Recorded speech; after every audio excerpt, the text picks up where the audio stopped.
Jon Hanna here for RMU Century Media.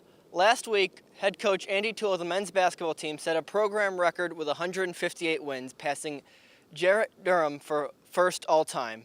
RMU Century Media went to practice today to interview Coach Toole and some of his players about this historic achievement.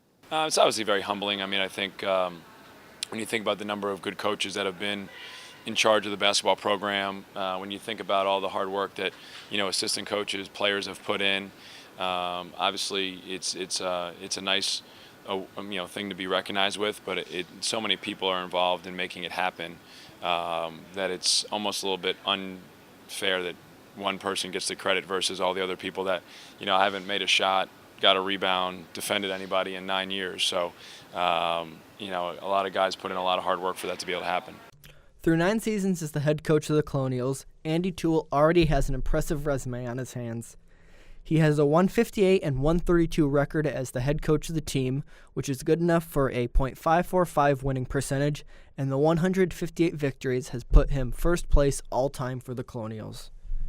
Andy Toole has also led the team to 2 NEC championships, one in 2013 and 2014, while he's played in 4 NEC championship games, 2011, 2012, 2014, and 2015, while his 2014 campaign was one to be remembered as he was named the NEC Coach of the Year in that year.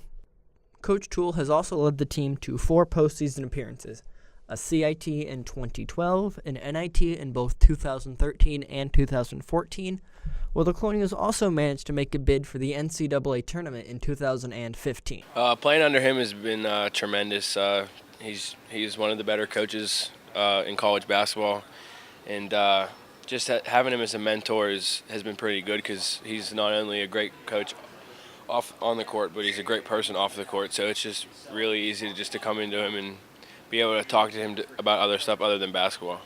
I loved it. I knew from the time he started recruiting me that, we had a connection and that he was going to push us to win. And, that's what he does, and clearly it shows. Well, when I first became the head coach, I was only a handful of years older than the guys that I was coaching.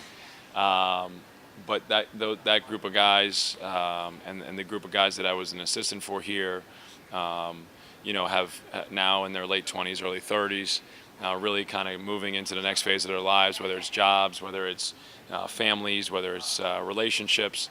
And we try and provide as much support as we can, And it's funny, you talk to a lot of guys now, and I did the same thing when I was a player. You start to really realize, what your coaches are talking about. There's a lot of truth to it, mm-hmm. right?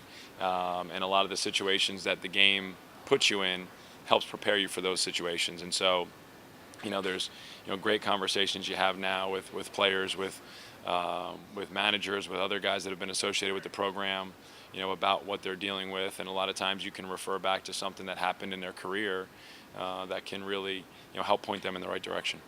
Well, he actually compares similar to my dad. My dad was my high school coach, so they were all kind of the rah-rah and yelling and screaming. So it was kind of an easy transition for me playing for my dad and then coming here playing for Coach Toole. Coach Toole looks to build upon this record as he faces Bryant on Saturday and Central Connecticut State on Monday. This has been Jon Hanna reporting for RMU Century Media.